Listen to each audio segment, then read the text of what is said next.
Hi, you're on the Reddit Confessions channel. Stay until the end. This story doesn't end where you think it will. Her purse felt too light that night. That's what she said to her friend when she arrived at the rooftop party. Laughing, already tipsy from the Uber ride over. I wasn't there, of course. Spouses weren't invited. Just team members only. Which was strange, considering they let that guy Zane bring his girlfriend last year. But I didn't ask questions anymore. That was the version of me she preferred. Silent, cooperative, out of sight. I hadn't planned for any of it to go this far. Honestly, I was just going to let her go. Let her believe I was home reorganizing cables or watching another dumb crime documentary like always. But something in me snapped 3 days before the party. It wasn't rage. Not even heartbreak. Just clarity. So I began writing a note. Not a speech. Not a text. Not some angry, passive-aggressive monologue. Just a handwritten note. Folded neatly. Slipped carefully between items she wouldn't check twice. Tucked right beside a lipstick she never wore unless she was meeting him. She didn't see me do it. She never saw anything anymore. She walked past me in the kitchen, complimenting herself in the hallway mirror. She looked stunning. Hair pinned back. Earrings I hadn't seen since our honeymoon. Perfume I hadn't smelled in years. The one she swore she stopped buying because it didn't feel like her anymore. Apparently, it felt like someone else's her. I said nothing. Just smiled. Offered to call her a ride. She declined. Said she'd already arranged one with a few co-workers. I stood in the doorway long after she left. She didn't even say goodbye. And at that party, somewhere between her third glass of champagne and her sixth fake laugh, she reached into her purse to reapply lipstick. That's when her fingers touched it. Not the tube. Not the compact mirror. But the weight of a ring she hadn't seen off my finger since the day I proposed in a bowling alley parking lot during a thunderstorm.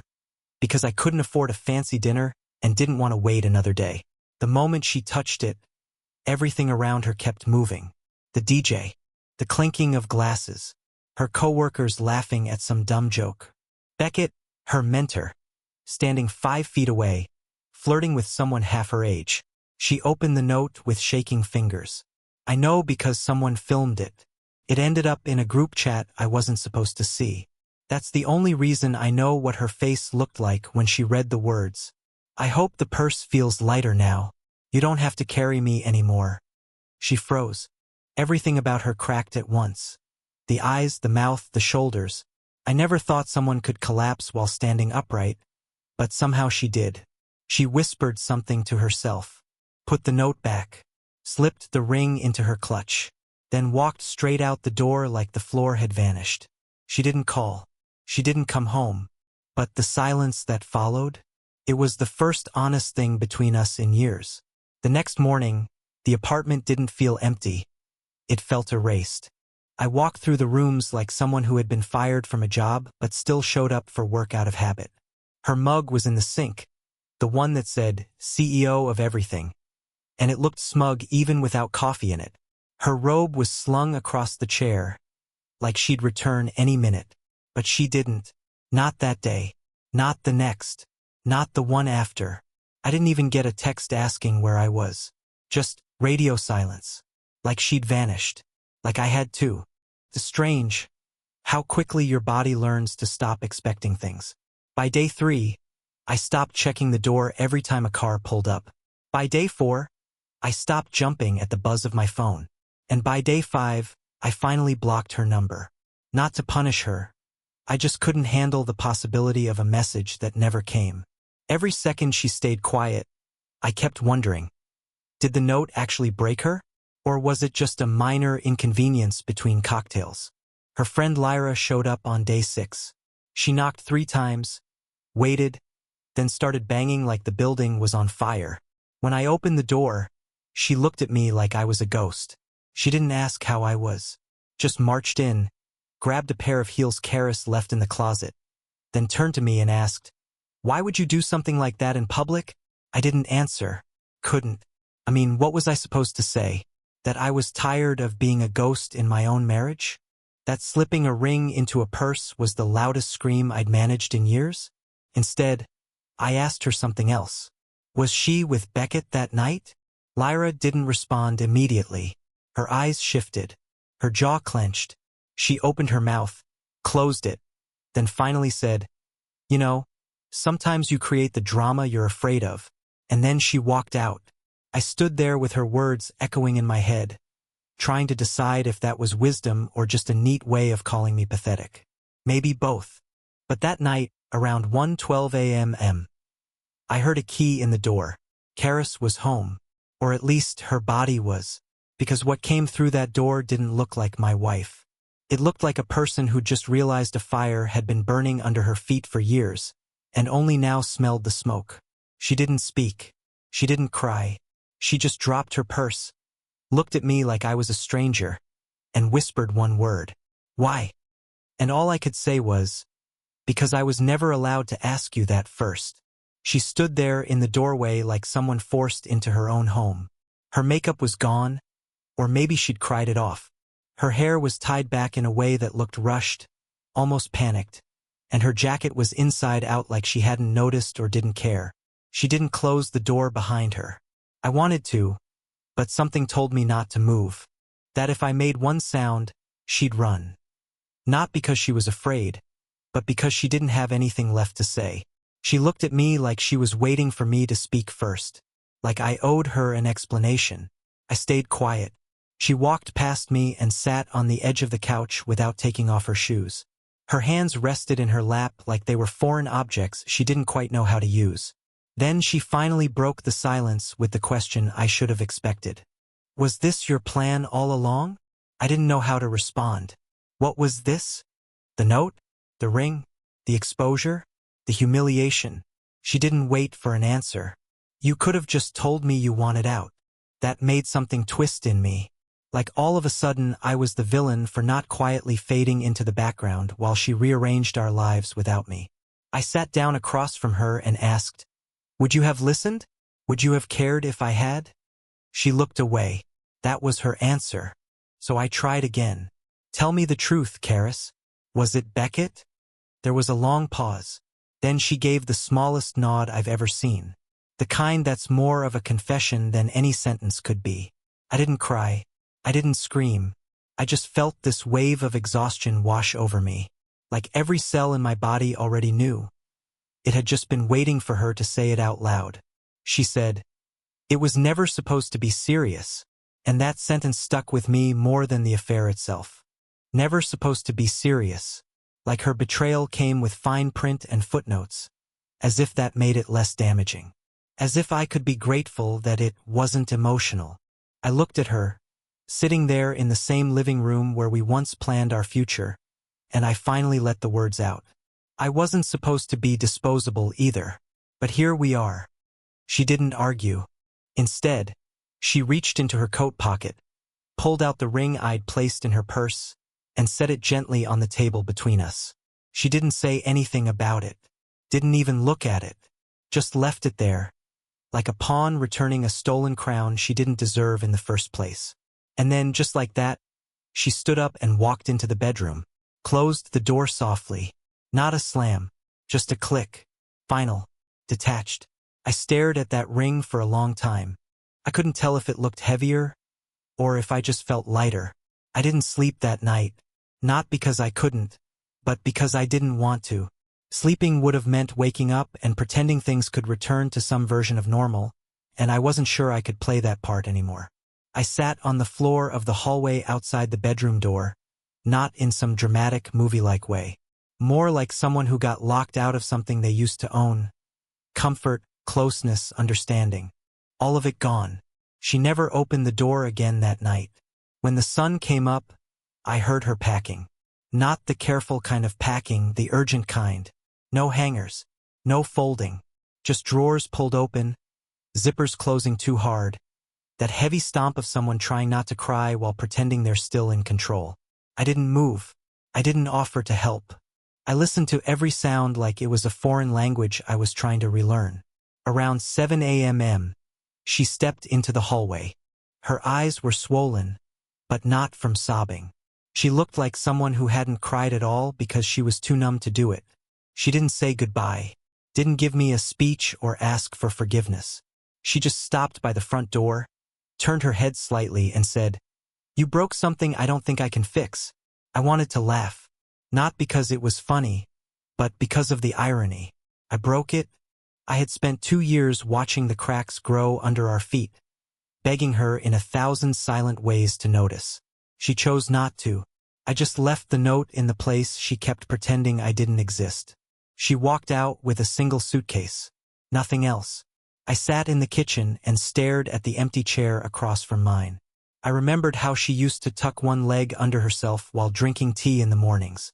How she hated when the sugar stuck to the bottom of the cup. How she used to leave little to-do notes for herself on napkins that always ended with a tiny doodle of a star. It was all gone. I opened the bedroom door for the first time after she left. Felt colder. The window was still cracked from the night before, like she'd needed to breathe different air. But what broke me wasn't the empty closet. It was the book on the nightstand, the one I gave her on our 3rd anniversary, the one she claimed she loved. She had used it to balance a glass of water. The ring mark on the cover was still wet. That was the moment I realized. She hadn't just left the marriage. She'd been stepping out of it, piece by piece, long before I ever placed that ring in her purse. And I'd been watching her do it, quietly pretending it wasn't happening. For 3 days, the apartment stayed exactly the same. I didn't touch anything. Not the coffee mug she left by the sink. Not the toothbrush still hanging limp in the holder next to mine. The closet door stayed open, empty and echoing. I moved around the space like a guest in my own life, unsure if I was supposed to clean it or wait for her to come back and claim it all. But on day 4, something shifted. A letter came, handwritten. No return address. Just my name on the envelope in that perfect cursive that used to make me fall in love every time she wrote a grocery list. I almost didn't open it. Part of me thought it was going to be some final goodbye or worse, a justification. A letter explaining how this was all somehow for the best. But it wasn't a goodbye. It wasn't even her writing. It was from Lyra. 2 pages. Folded with care. Neat. Precise. Like the words inside were fragile and needed protection. She said she wasn't trying to take sides, but that if I knew what Karis had been going through the last year, maybe I wouldn't be so quick to punish her. That line made my stomach flip. Punish her? I had said 6 sentences total since she walked out. A ring in a purse isn't punishment. It's surrender. The letter continued. Apparently, Karis had been carrying guilt for a long time, that she wanted to come clean. But every time she tried to bring it up, I looked so broken that she couldn't bear to say it out loud. So instead, she just kept cheating? That's when I felt something I hadn't let myself feel until now. Anger. Not loud, not explosive. Just the low simmer of betrayal reframed as victimhood. She had painted herself as the one protecting me, while dragging her lies around like a trophy no one was supposed to see. And then I remembered something strange. A detail I hadn't thought about in months. About 8 weeks before the party, I came home early and heard her on a phone call. She was crying, whispering. When she heard the door, she hung up fast. I asked her about it, and she said it was an old college friend who was going through something. She made me promise not to ask again. I didn't, but now I couldn't stop thinking. Was that the moment she almost told me? Was that the only window she ever opened, and I closed it without realizing? I folded Lyra's letter, put it in a drawer, and stared at the wall for what felt like an hour. And then I stood up, walked into the closet, and grabbed the fireproof lockbox we hadn't touched in years. Inside was a stack of things, tax forms, birth certificates, and a second envelope I didn't recognize. Unmarked, sealed, tucked beneath our marriage license. I didn't hesitate. I tore it open, and what I found inside changed the way I saw everything. The envelope was plain. No return address, no name, just the worn edges of something forgotten or intentionally hidden. I unfolded it slowly, my fingers already trembling before my eyes could even begin to read. The paper had that faint smell of something stored away for too long, dust, perfume, memory. The handwriting wasn't hers. It was messier, less refined. At first, I assumed it belonged to her mother, maybe an old letter of encouragement or something nostalgic. But then I saw the date, 11 months ago, and just beneath it the salutation that made my throat close. I hate that we have to sneak around like this. My vision blurred. Not from tears, but from disbelief. My knees went weak, and I sat down on the closet floor, the letter trembling in my hands. It was from him, Beckett, the man whose name was barely ever spoken in our home but lived in every one of her changed behaviors. The same man who stood next to her in company photos, whose arm always hovered too comfortably behind her waist, whose mentorship she praised like gospel. The letter wasn't romantic in the traditional sense. It was messy, complicated. There were regrets, half-promises, and resentment. Not toward her husband, me, but toward her for being indecisive. One line stood out above the rest. You told me he'd moved out emotionally. You said I was just the light you needed in the dark. I reread that line over and over. She said I had moved out emotionally. I don't know what hurt more, that she said it or that a part of me wondered if she was right. I'd been so consumed with keeping things stable, so obsessed with not rocking the boat, that maybe I did drift too far out from the shore. But did that excuse the lies? The betrayal? The performative normalcy? The letter ended with something that chilled me more than anything else he'd written. If he ever finds out, just tell him we were only friends. You're good at making things sound innocent. I set the letter down. My chest was hollow, like someone had taken everything I believed and carved it out with a dull knife. And yet, I didn't feel the explosion of rage I expected. Instead, I felt something colder, quieter, a realization. She hadn't just hidden a relationship. She had rehearsed how to lie about it. That night, I put the letter back in the lockbox, closed it, and placed the key in the freezer, the one place I knew she'd never look. And then I sat at the table and stared at the divorce papers I'd downloaded but hadn't printed. Now I was ready, not out of revenge, but because the last string had finally snapped. 2 days passed after I found the letter, and the silence between us stayed untouched. Like a glass wall neither of us wanted to shatter first. She hadn't tried to come back, and I hadn't invited her. But I wasn't naive enough to think it was over. Not really. That's not how people like Karis leave. They disappear when it's convenient, but they return when there's something left to salvage. A narrative, an explanation, or an image of control. And sure enough, on a gray Thursday afternoon, she texted me. I left something in the desk drawer. I'm coming by at 5. That was it. No hello, no how are you, no acknowledgement of the crater between us. Just a timestamp like I was a receptionist at her old life. At 4:45, I unlocked the door and sat in the corner of the living room where she couldn't see me from the entryway. I didn't know why I hid, exactly. Maybe I wanted to watch her without being watched. Maybe I wanted to see who she became when she thought no one was looking. She came in fast, quiet. Her heels clicked once on the tile before she pulled open the drawer in the hallway desk. She rummaged through papers, not bothering to hide her urgency, and then she found what she was looking for. A black USB drive. She turned to leave, but her phone buzzed. And that's when it happened. She answered on speaker like she forgot where she was. Or maybe she didn't care anymore. It was him, Beckett. I didn't need to hear much. Just a few phrases, broken and careless. Did you get it? He doesn't know about this one, right? You're sure the apartment lease isn't in his name? My ears rang. She walked toward the door, still on the call, muttering a soft, "I'll clean up everything soon." She didn't see me until I stood up. The moment her eyes met mine, the color left her face. She didn't drop the phone. She didn't hang up. She just froze. I didn't say a word.